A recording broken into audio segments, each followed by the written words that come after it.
And the lady said to the 6-year-old girl, "What are you going to do when you get as big as your mother?" And the little girl said, "Diet." Now, it would have been terrible if you didn't laugh at that, because I would have to find another one. And the one that I had in the back of my head was that a blonde dies by her own hand. But...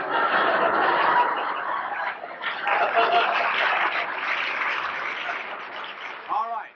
You like the second one better. We'll use that. Now then, here a blonde dies by her own hand. Now, there has to be, you see, a double meaning here. A horse, a canary, a cat could hear that story. They wouldn't think it funny. You think it funny what? Well, simply because you are able to get meaning out of it.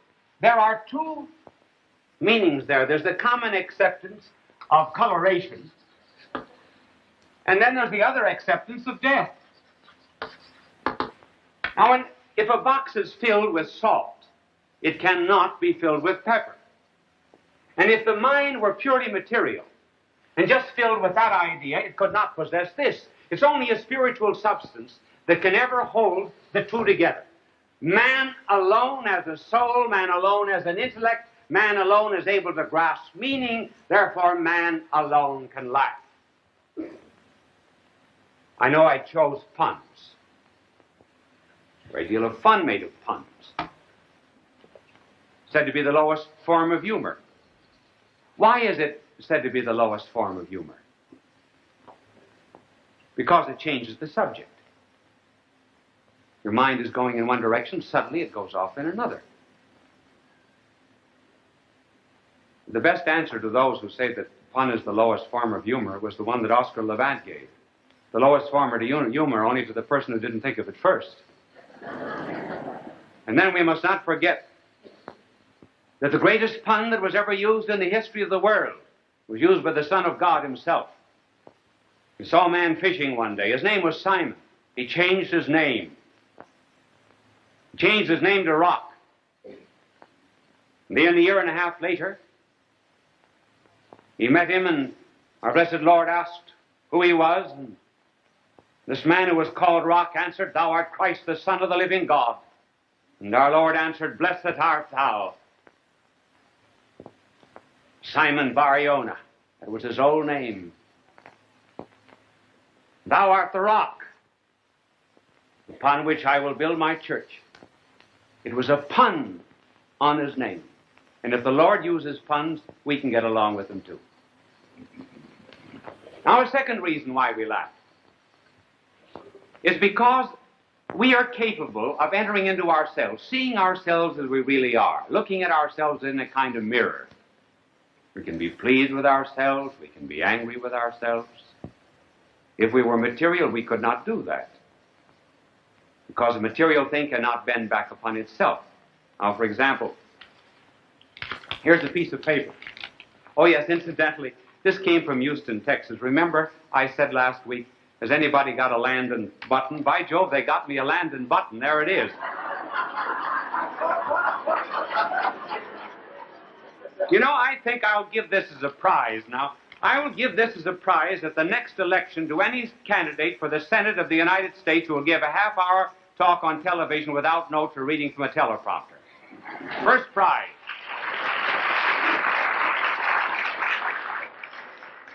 Well, here's a piece of paper. Now, this piece of paper can be bent, but one side of it can never possess the other side because it's material.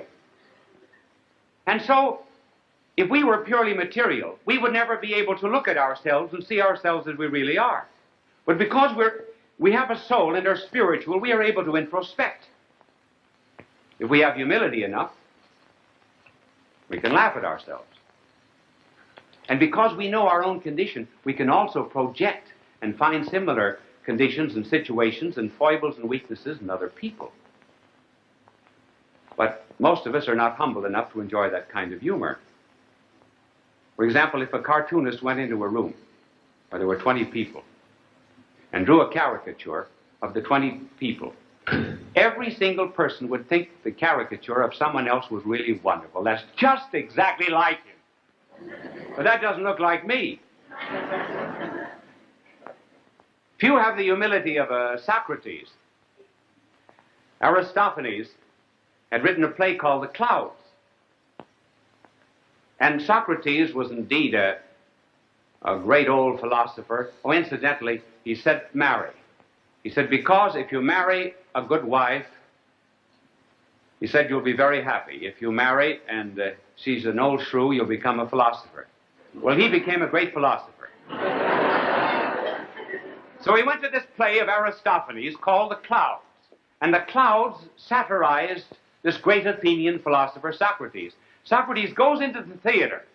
When the curtain goes up, Socrates stands up, turns toward the audience so everybody can see how ridiculous he really is. Now, not many have that kind of humility. But at any rate, Socrates looked inside of himself. Then there's such a thing, for example, as the mimics. In order to mimic anybody, one has to be able to get on the inside of him, to even feel his gestures, to imitate the sound of his voice, and in a certain sense almost have something of his heart and soul. I think Ed Sullivan should be praised for having a mimic on his program one night who imitated him.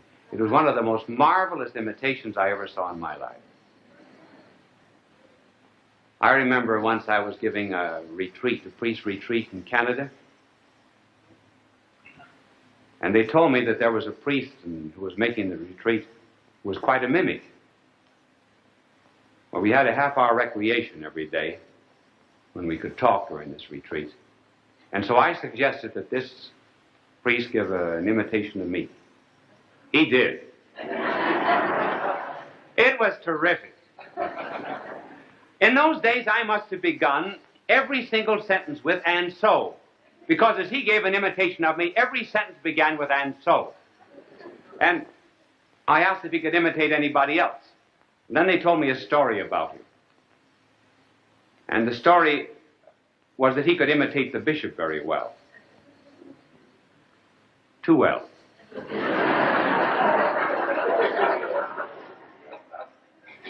One night he called up two professors of the seminary who were very anxious to go to Oxford in order to do further studies in Latin. He called them up at 11 o'clock at night, and pretended he was the bishop, and gave them an hour's examination of Latin over the telephone.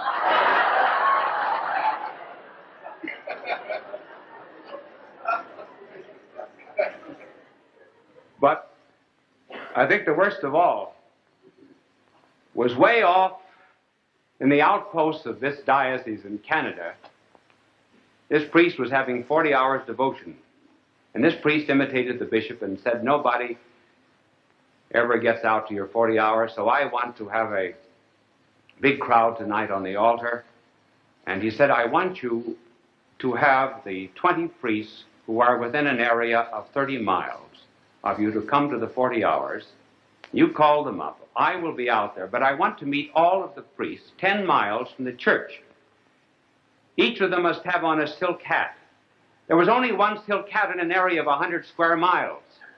Priests wondered why the bishop wanted them to have on silk hats. They all gathered 10 miles from the place, and of course the bishop didn't appear. The priest was changed later on.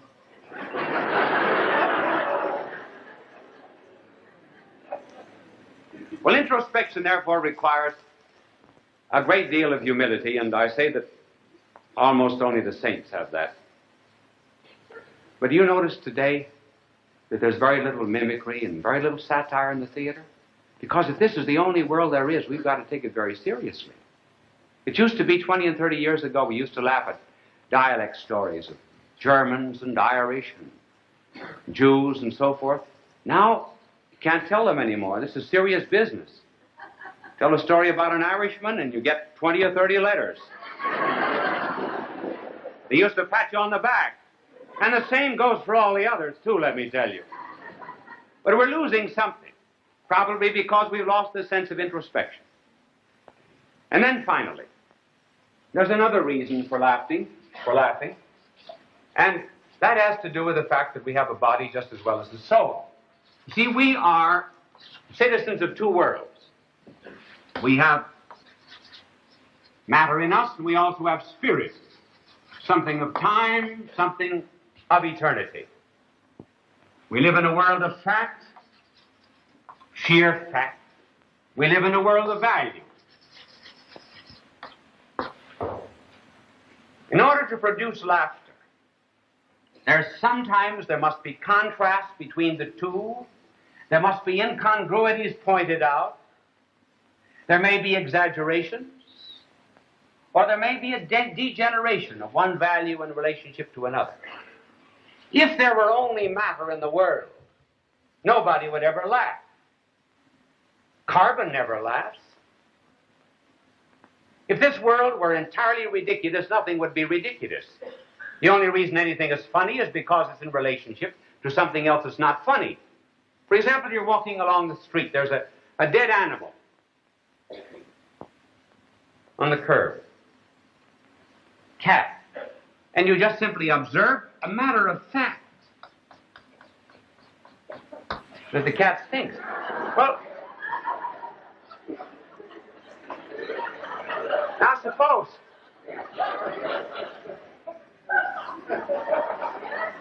you're not supposed to laugh at that. That doesn't prove my point at all.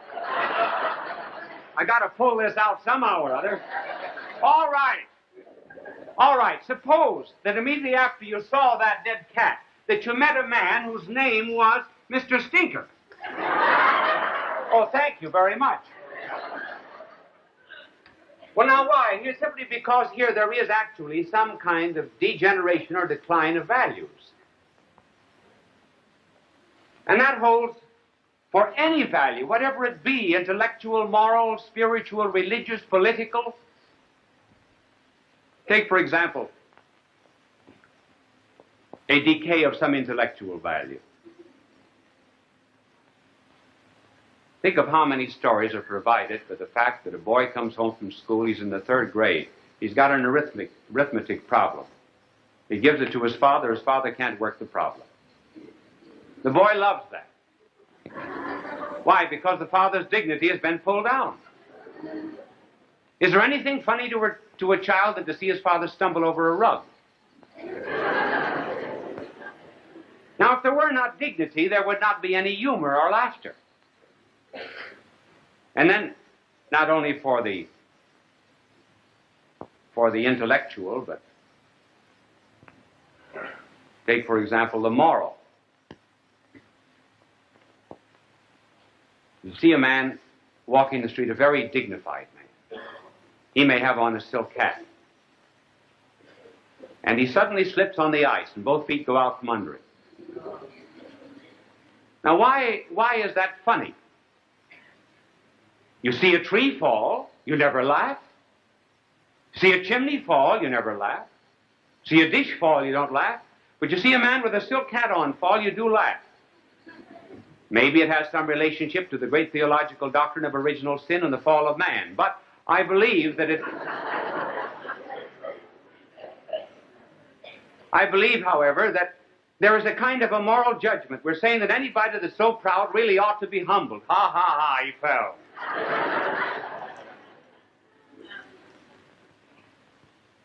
Then there is laughter afforded in the social order. Think of how many jokes there are about marriage. Well, it's because there's contrast between the seriousness of marriage, a certain amount of lightness. I heard of, oh no, I'm not going to tell that one. Samuel Butler once said of a certain woman,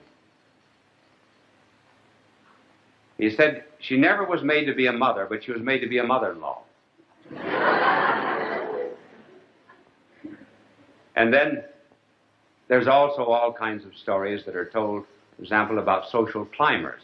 Or I should say something, too, about marriages and mother-in-laws. Here is one. Did you know, I think there's too many jokes told about mother-in-laws. And in defense of mother-in-laws, this should be said, that St. Peter, who was called the Rock, St. Peter always remained on the most intimate and cordial terms with our divine Lord, despite the fact that our blessed Lord healed his mother-in-law.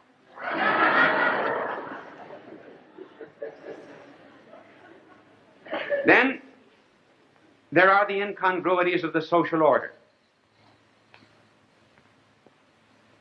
For example, Bob Burns used to tell the story about an aunt of his down in Arkansas.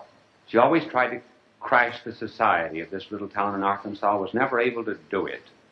Finally, she succeeded in inviting all the great ladies to tea. Her husband was not very social, so she sent him upstairs, and she said, "Don't you dare come down while any of these women are in this house. Don't you dare." And she served tea to the ladies. Everything was getting along fine. But after an hour, there was a voice heard from upstairs, shouting down. And the voice said, "Ma, there are only clean towels in the bathroom. Is it all right to start one?"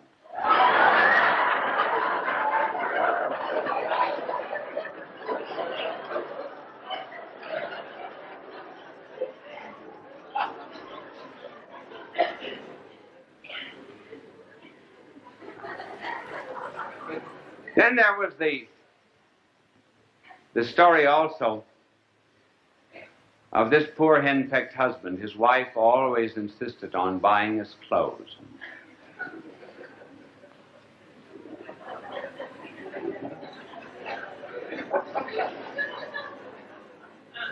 So this time when they went into the clothier, he tried on one suit after another. She picked them out. He didn't like them. And finally she became exasperated. And she said to him, all right, take whatever you want. You've got to wear it anyway." Well, he said, "Dear, at least the coat and vest."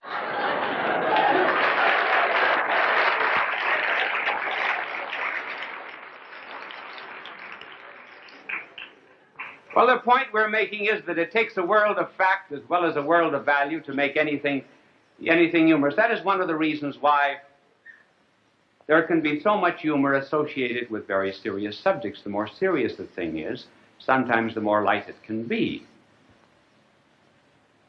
There's nothing funny, for example, about a dog running down the street, but a dog in the middle aisle of the church is about one of the funniest things that you could ever look at in the world. And then the remarks of children in church are always very funny. No, I won't tell that one either. For example, you often see men walking the street with their hats on the side of their heads. Nothing funny about that. But suppose you saw me coming down the middle aisle of a church like this.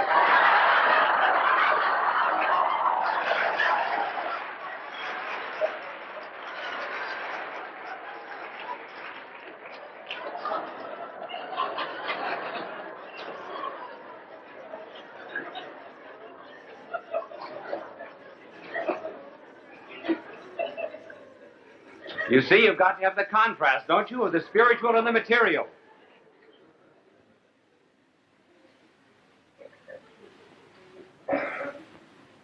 There therefore can be laughter when there's a decline in some way of values, such as here the decline of the spiritual and the contrast with something that is less spiritual. If one ever carries the decline of values and of the spiritual a little too far, then there's no longer laughter. Then there's villainy. That was why Aristotle said that laughter must never go to the point of giving pain. Certain people do things when they're well that are very funny. And they do things when they're sick, and one dare not laugh at them. That would, because why? The sick are very close to the destruction of all values, or the greatest of all value, which is life. And therefore, they're not to be laughed at. I don't know whether there's anything amusing in this, but it always strikes me as funny. Do you know that I think that one of the funniest things in the world is to see Molotov of the United Nations. Here's a man who has participated in the seizure of northern Vietnam, of Korea, who has enthralled and put in slavery 37 out of every 100 people in the world, I think it's extremely funny to see this arch-revolutionist wearing pince-nez glasses. Somehow or other, the two just simply never go together. To me, it's just as funny as Rocky Marciano going to a ring with evening clothes. Well, see, behind it all is the fact of play. Laughter is play, and particularly the kind of laughter that has no purpose. Something that's just very amusing. Funny things, nonsensical sayings like, what did the moths eat before Adam and Eve wore clothes? Makes no sense. It's something like the play of children. Here they are, hitting tin cans with sticks. Something also like the play that there is of an adult on a Sunday afternoon just watching the clouds float by. Something of the play that there is in Bach and the fugues of Bach and Mozart. One almost feels that they could go on to forever. There's a joy in contemplation, and that is why I think our blessed Lord said that we had to become like children in order to enter the kingdom of heaven. Like children in order that we might enjoy play, and therefore laughter. Look for me in the nurseries of heaven.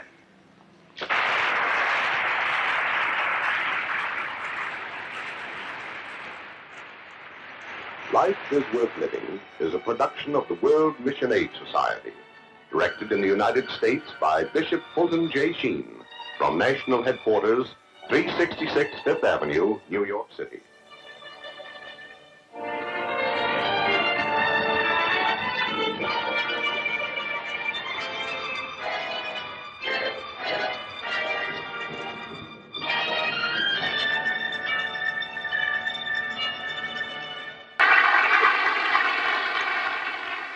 We have received so many letters from people who have had greater sufferings than this little girl. We decided tonight to talk on the subject of suffering. First, on some of the paradoxes of suffering. Secondly, on two ways of meeting pain or suffering. And finally, how to accept it. First of all, the paradoxes. Have you noticed that in our contemporary civilization, there happens to be a coincidence? First of all, of great material prosperity, and at the same time, a tremendous amount of inner and mental discontent. First of all, we do have material prosperity. The per capita income of the United States is around $1,750. In China, it's $26 a year. But along with that, there's an inner unhappiness. 51% of the hospital beds of the United States are occupied by mental patients. We ought not to have this tragic sense of life with so much prosperity. Why is it? Certainly it's not because we're prosperous. It can only be because, to a great extent, we are assuming that all we need to be happy is some external prosperity. In other words, we've made our philosophy a philosophy of having, rather than a philosophy of being. And the reason there is this inner discontent and unhappiness is because man is trying to put the infinite into the finite. This is the mathematical symbol of the infinite. This is the symbol of the finite. And what we're trying to do with our soul and our heart that was made for the infinite of life and truth and love, we are attempting to pull this infinite down into our finite structure with all of its material environment. It simply cannot be done. Rather, what we should do to be happy in the midst of prosperity is to take this finite nature of ours and plunge it into the infinite. As Hans Werfel said, this line of the human and the finite and reason must be crossed somehow or other. And Werfel, continuing, says, it is crossed above by faith, and it is crossed below by insanity. That is the first peculiar paradox of modern suffering. Now there's a second. And the second has to do with pleasure. Have you ever noticed that we have a greater capacity for pain than we have for pleasure? For example, our pleasures are not always very enduring. For one thing, a pleasure can reach a point where it will give us pain. It can turn into pain. For example, tickling. And then also, have you noticed, too, that pleasure sometimes will go up like this, and then there will be a sudden drop in them. And finally, in order to get identically the same reaction, one must very much increase the stimulus. So we're not getting here, out of this life, all of the pleasure and happiness that we possibly can. But pain,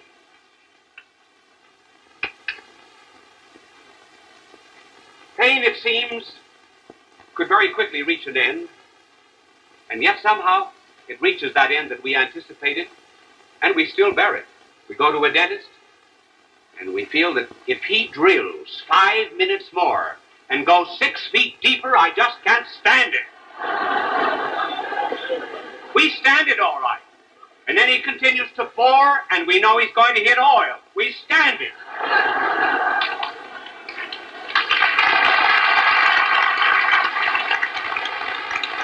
There are many people listening to me in sick beds of suffering who felt that they should have exhausted themselves months or years ago, but they still can go on suffering.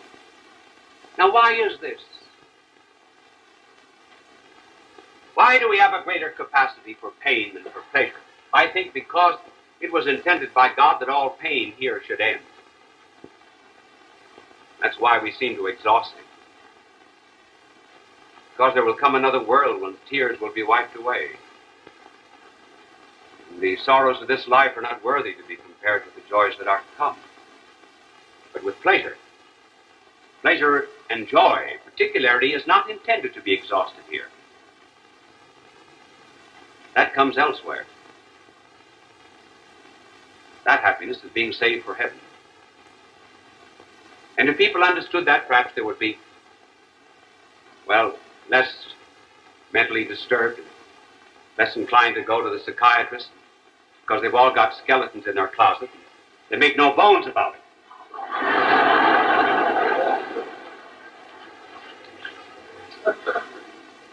That brings us to the double reaction to pain. There are two possible ways of enduring pain. As Stevenson expressed two ways of looking out of prison bars. Two men looked out through prison bars. The one saw mud, the other stars. And in the midst of agony and pain and suffering, one reaction of pain can be rebellion. The other reaction of pain can be resignation. Why this difference? The difference is due to the fact that this person sees no purpose in pain. And when there's no purpose seen, no final destiny, when pain is just as opaque as a curtain, then it's rather natural for the soul to revolt against it. When one can see a purpose in it, see it as a means, see it transparent, and as opening onto something else, then there can be resignation. These two attitudes toward pain were perfectly exemplified on a day when two thieves and revolutionists were put to death. They were crucified on either side of our divine Lord. Both of these revolutionists suffered exactly the same torture. They had identically the same background.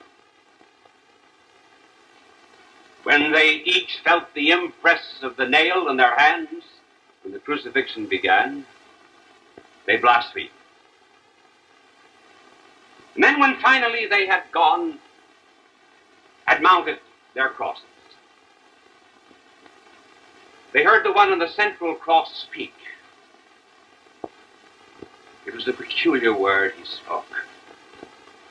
Generally, when men die, they either protest their innocence, or if they have any spark of justice in their souls, they ask for forgiveness. But here, for the first time in the history of the world, the Son of God on the central cross was saying, Father, forgive them. They know not what they do.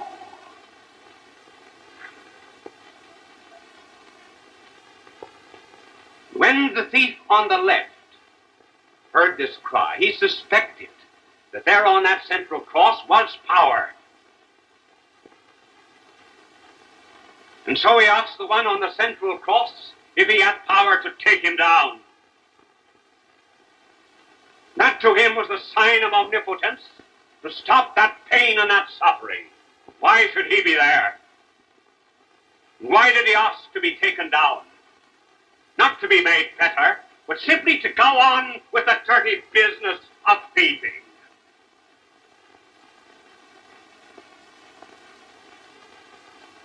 But the other thief,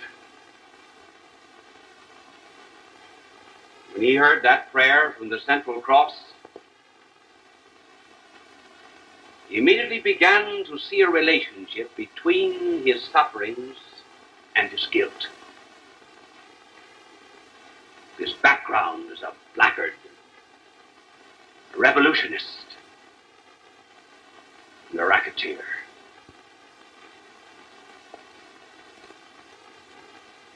And some sparks from the central cross ignited some inflammable material in his soul.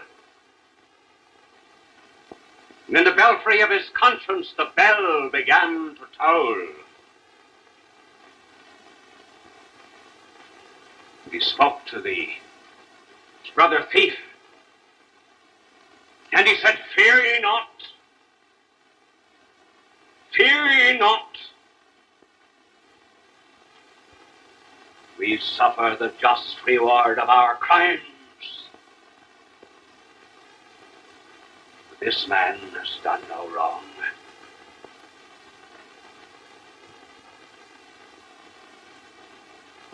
Then he uttered a prayer. And turning to the divine Savior on the central cross, he said, Remember me. Remember me. When thou shalt come into thy kingdom. Kingdom? This one who apparently was a fellow criminal, this thief looked at a crown of thorns and saw there a royal diadem. The nail was to him a scepter of power and authority. His crucifixion was his installation, his blood was his royal purple. And he asked only to be remembered. And there came back this day thou shalt be with me in paradise.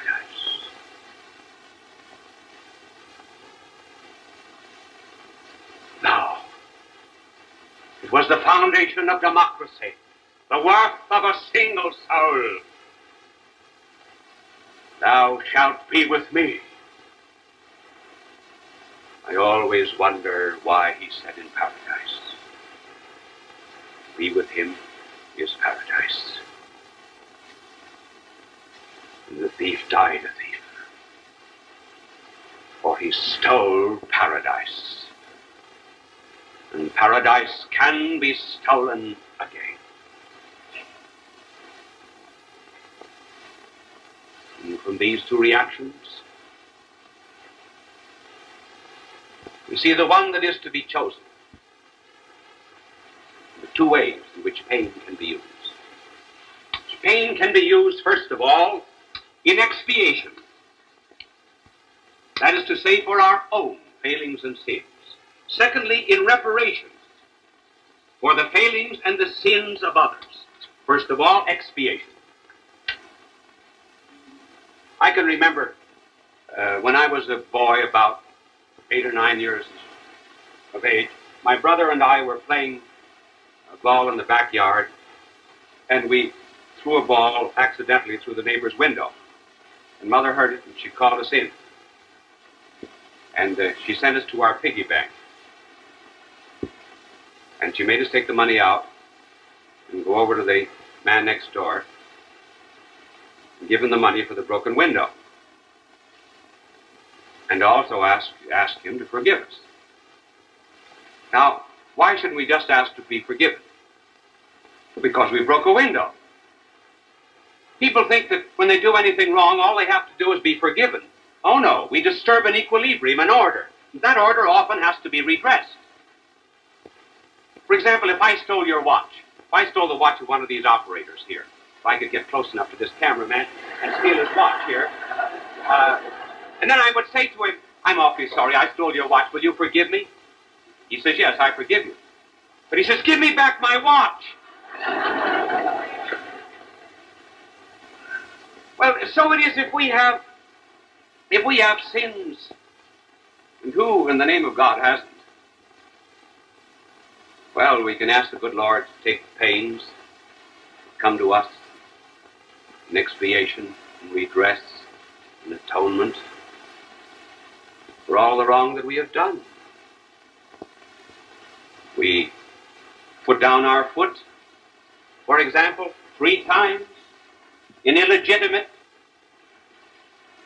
sinful pleasure, and to get back there to do right again, we've got to put our foot down in pain and be like little doggies with our tail in back of us. And then when we reach this point, then only can we begin to do good.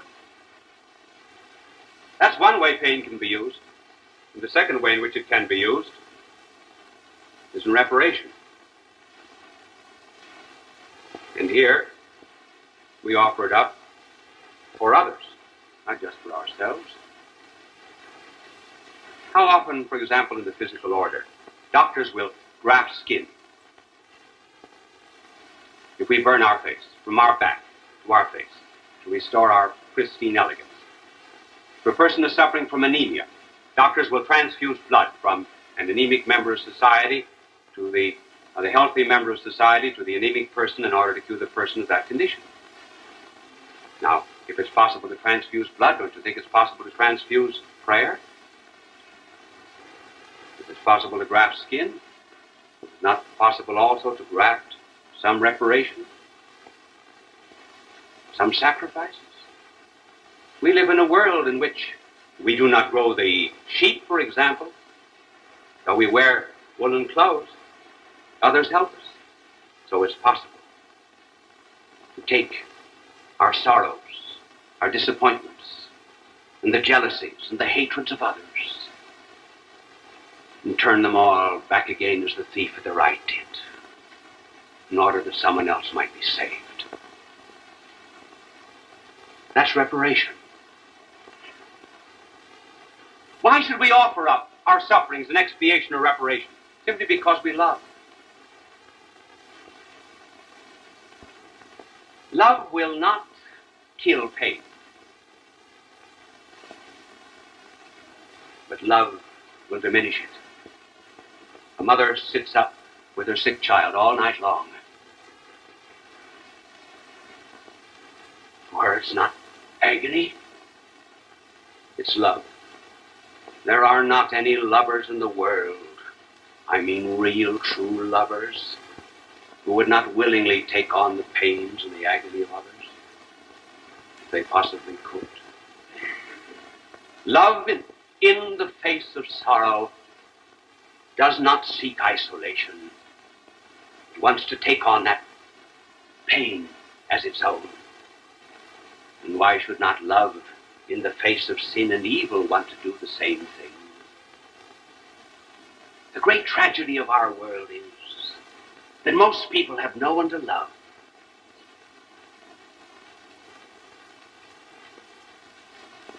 And since there's no one to love, they never think of the love of God. Their life is tragic indeed. Oh, the tragedy of the world is not so much suffering as what we miss when we do suffer.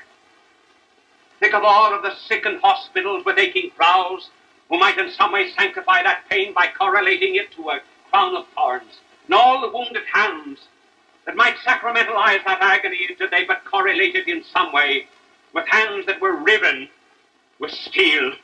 To all the aching hearts of the world, with all of their worries and anxieties and fears, they would only not allow that pain to go to waste, but offer it up in union with someone whose heart was open to take in all the hearts of the world.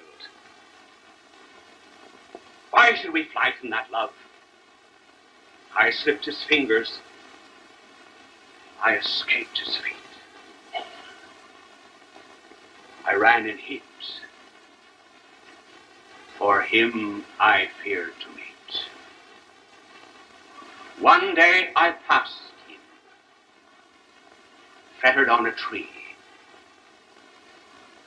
He turned his head